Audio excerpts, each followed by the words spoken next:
So good morning. It's nice to see that we have quite a few folks here, some not from this area.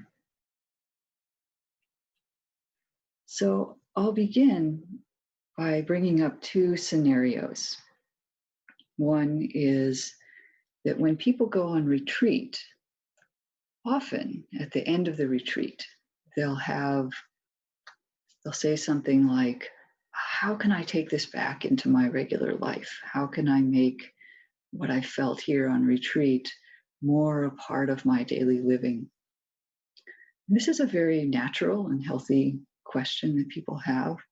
I think we sense intuitively that we want the Dharma to pervade more of our life, in a sense, to fill out our life and become more of just our way of being.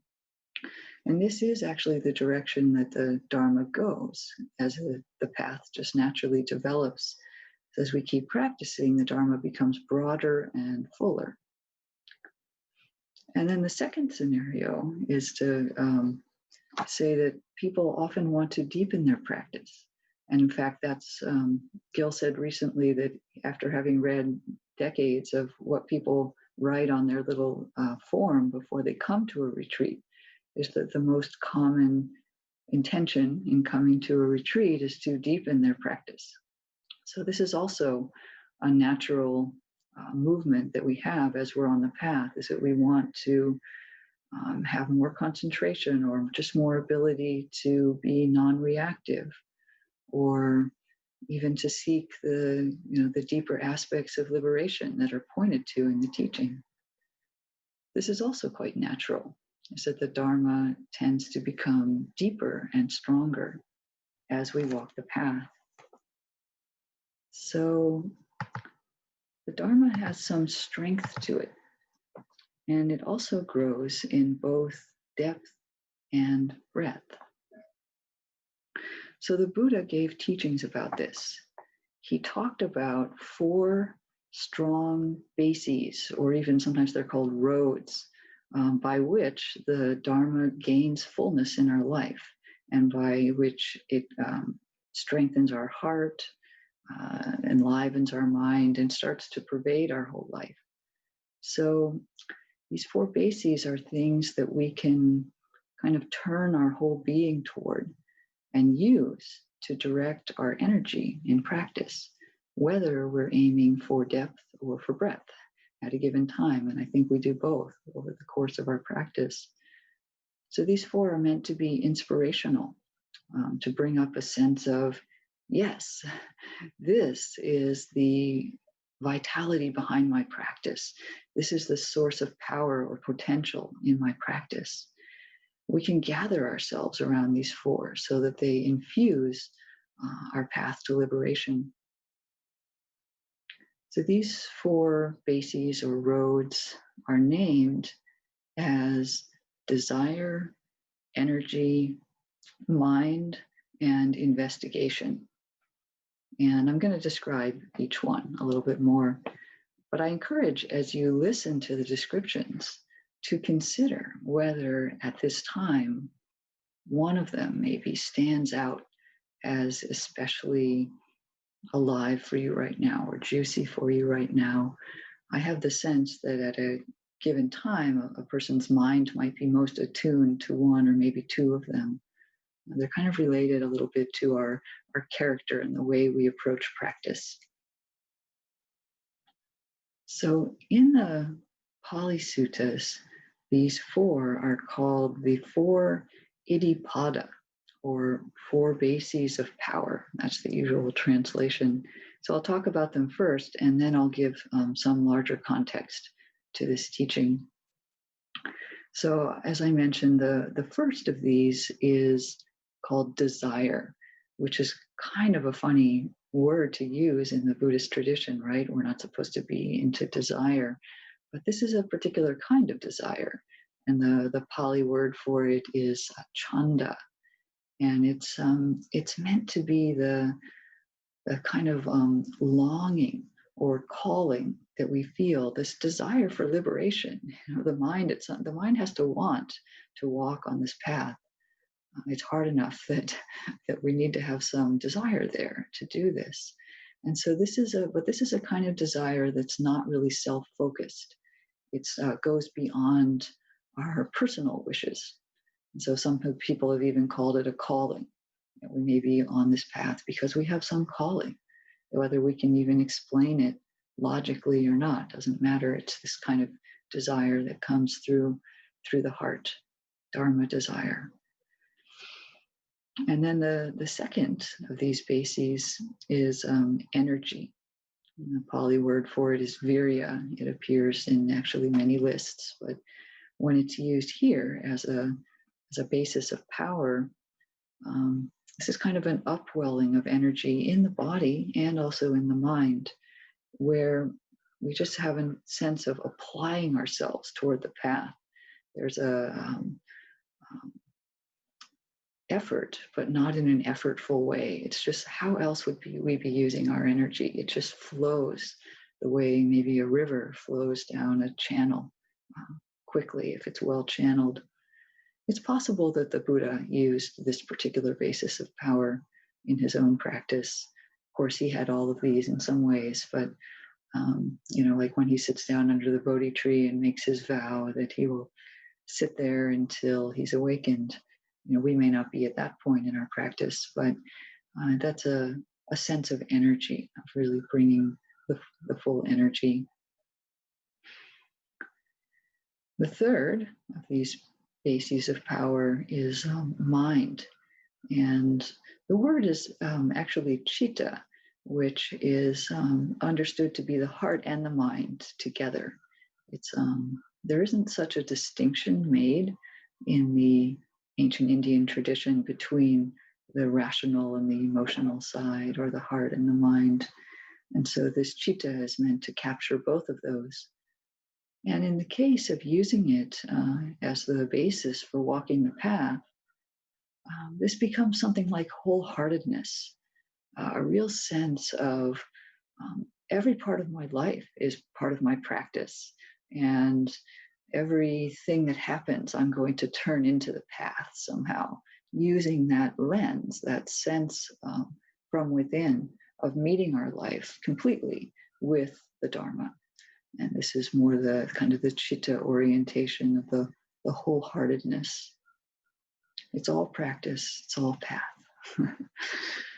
And then there's investigation, which is in Pali, it's vimamsa. And this is a sense of really wanting to understand the mind, really wanting to know what is the truth of how these things work. How does the mind work? How does life work? How does suffering work? That'll get us to the end.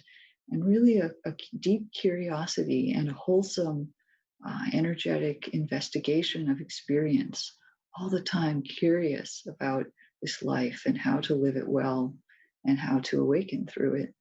This would be the basis of power. It's based in investigation, and we would pursue that, all the way to the end. So these bases of power are meant to be avenues of practice that could go all the way to full awakening. In the texts, these four are said to emerge through samadhi, through gathering or concentrating of the mind. But in my own experience, they can be sensed anytime that the mind is relatively calm and balanced. We just have to know to listen for them. That's why I'm naming them all and asking for you to sense which one seems alive. And so also, there's this idea that when the mind is caught up in its hindrances, its wanting and not wanting, and torpor and restlessness and doubt and fear and all the things that come in, all of those things essentially amount to a binding up of our energy. They dissipate energy, they confine energy in ways that limit us. That's what they do, really.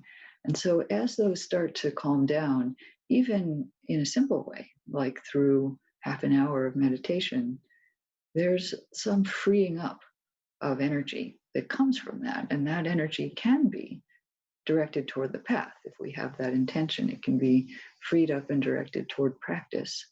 And so, in that way, these four bases of power give us an indication of how to do that. And it also shows that they're actually very connected to the path. In fact, this is from one of the suttas. Um, Buddha says, and what is the way leading to the development of these four bases of spiritual power? It is this noble eightfold path, namely right view, right intention, right speech, right action, right livelihood, right effort, right mindfulness, and right concentration. So these avenues or ways that we would direct our mind are inherently connected to, I would almost say infused into the path. So they're informed by wisdom, informed by all the factors that we're practicing with. And that's important to understand because some of these movements of the mind can really feel quite strong. Um, Even just hearing about them today, you might have felt kind of a pull in your heart, maybe, especially toward whichever one is resonating for you at this time. So there's no need to fear this feeling of strength if it's informed by these other factors of the path. Particularly, I would say two of them are particularly important. One of them is wise view, wise understanding. So the sense that we're on the path for the purpose of not doing harm in the world, no longer bringing harm to ourselves or to others. So a sense of harmlessness, compassion, and also the understanding that our actions, the way we comport ourselves in body and also in mind, is has consequences. It's effective in a sense, and so we would want to always direct our energies well. In the service of wholesome qualities and in the service of letting go of our unwholesome qualities or our challenges. So this kind of understanding is important. And also the sense, of course, that we're moving away from suffering. So we can always check our actions that if they're leading toward or away from suffering. This is also part of wise understanding. And then the second path factor that's probably especially important is wise mindfulness. So having some capacity to check our practice and be aware of how it is that we're walking the path and how it is that we're conducting our practice. And then I have a lot of faith that mindfulness has kind of a balancing effect. And so as we walk the path, inevitably, we go a little bit too far this way or a little too far that way. We get caught up in something and then we realize what's happening and come back. That happens all the time along the path. But as long as we have wise mindfulness, there will be that correction, that reorientation as we go along, doing all the things that we need to let go of in our heart and mind in order to be free. So the Dharma is powerful. It brings all the factors of our mind and heart together. And as we bring our understanding of this path to the way that we're walking the path, then we begin to see that these components of the bases of power are not very personal. So I even said in the case of desire, it's not really about our personal wishes. It's about the Dharma wanting to move forward, wanting to express itself. And that's the case for all four of them. They start to have the sense that the Dharma is doing this and not me, not my own gain or my own personal wishes. But this is somehow a movement of the natural way that the Dharma moves through us. It has this energy to it. So these are not really our personal wishes or endeavors. So as we do this, we allow the Dharma to unfold. I like that word, unfolding. It has a sense of starting somewhere, maybe a little bit internal or a little bit like a flower bud. And then it opens a little bit. And as it opens, it gains a little bit more connection to the world, first of all, but also a little bit more strength, sort of comes more into fullness. And then from that little step that's been taken, there can be another unfolding. And I don't know how far the unfolding goes. It's, I think we can keep unfolding for quite a long time.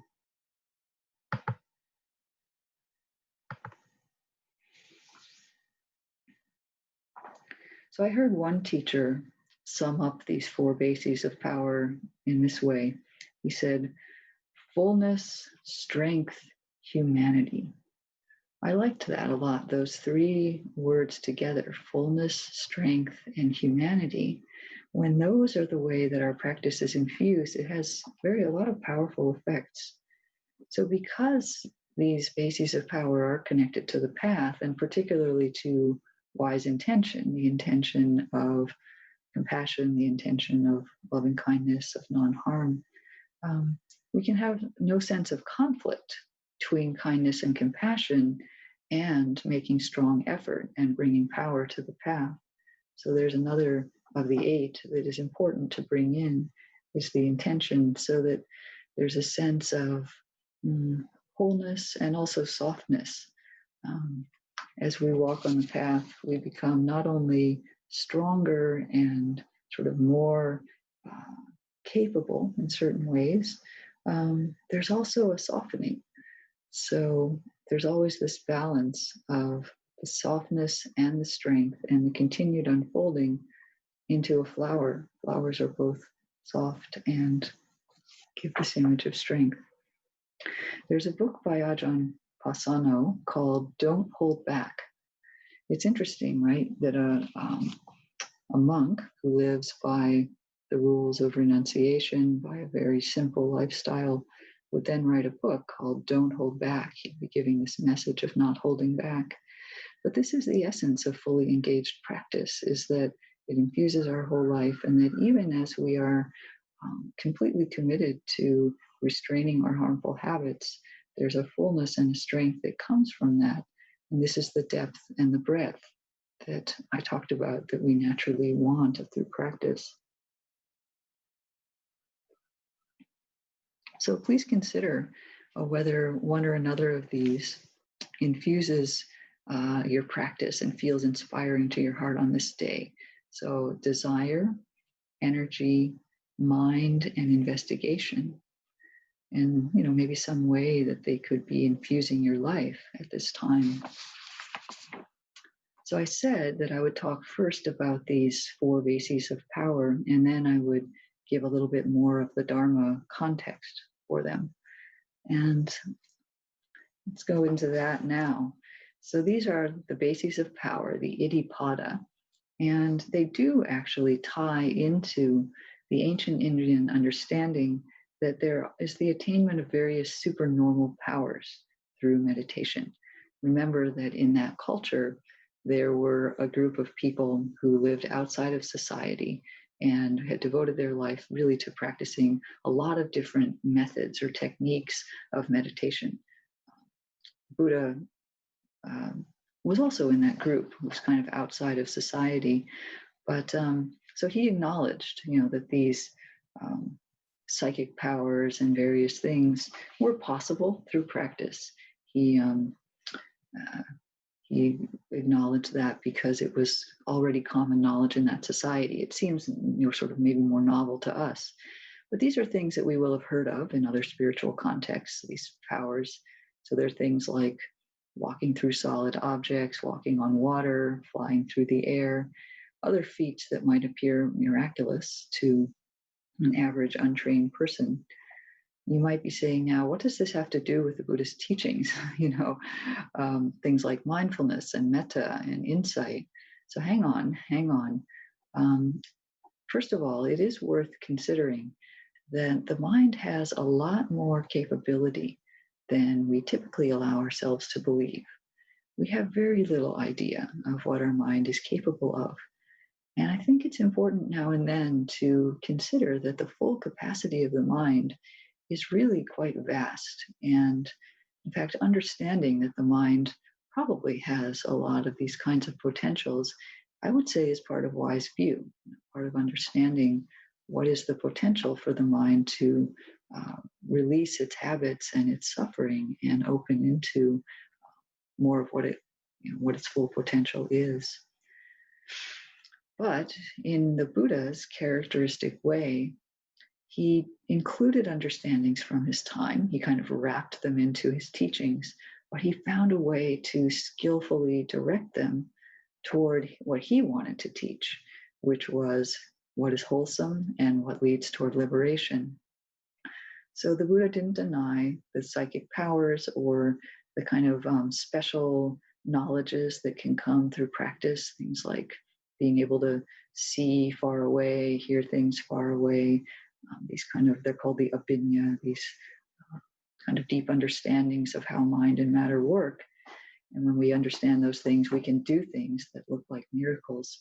So he included those, but he he had his own little take, and he would say, oh, these psychic powers, well, they are essentially mundane.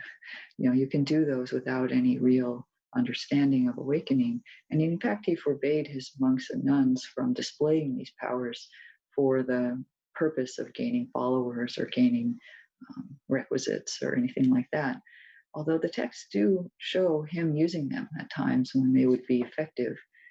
But instead, the message he said again and again was the real power of the mind is to come to the end of suffering, to have a mind that is free of greed, hatred, and delusion.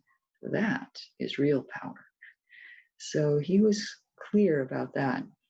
So in our society, we also have various arenas where we exercise power. And it's interesting to note, just reflecting on this, that some of what we can do through modern science and modern psychology mimic some of the so-called supernormal powers that are named in the text. So, things like radio and television and satellite technology do allow us to see and hear things that are far away that we could never access otherwise. How are you listening to this talk? This would appear magical to somebody in ancient India. We can manipulate materials in ways that they could not even fathom. And through our modern understanding of the mind and psychology, we can also touch people's minds in ways that might have appeared almost like coming from meditative strength to somebody from that society. Now, we have not, with our mundane scientific and psychological techniques, we haven't tapped into the full power of the mind. But some of this is pretty interesting in terms of power, just basic power. We have a lot of mundane power in this world compared to then. Sometimes it's directed well, and sometimes it's not, as we know, quite harmfully. It can be directed. But the Buddha didn't shy away from the idea of power. He didn't say, oh, because this is dangerous, you should just not do any of that, just sit peacefully and never do anything except that. But he was clear about what he meant by spiritual power. And he gave these clear indications of how we can begin to use our energy and our vitality for the path. So when we practice informed by wise view, wise mindfulness, wise intention, and all the other factors, we can use the inspirational energies of our heart and our mind to lead us into the full potential of our practice. That means that we can live from a place of non-suffering, non-struggle, non-stress. We may be very much engaged with the activities of life, with doing the things that we can do with our vital power while we have it, because it doesn't last forever. But the mind would do these things with so much internal strength that it can't be shaken. And when we've directed our practice toward having these internal bases of power, then we find that things don't exert power over us so much. We're not pushed around, for example, by our greed, our hatred, and our delusion. That is real strength, to be in the world with the power of a mind that is not under those kinds of influences. Nothing exerts power over a free mind.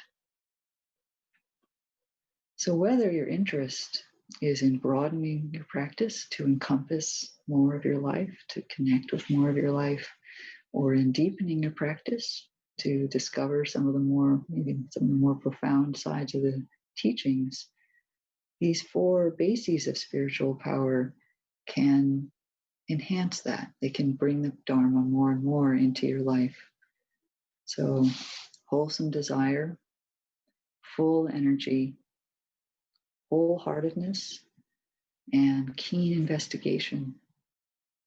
I hope all of these will enliven you and also be for benefit to others around you and to the whole world.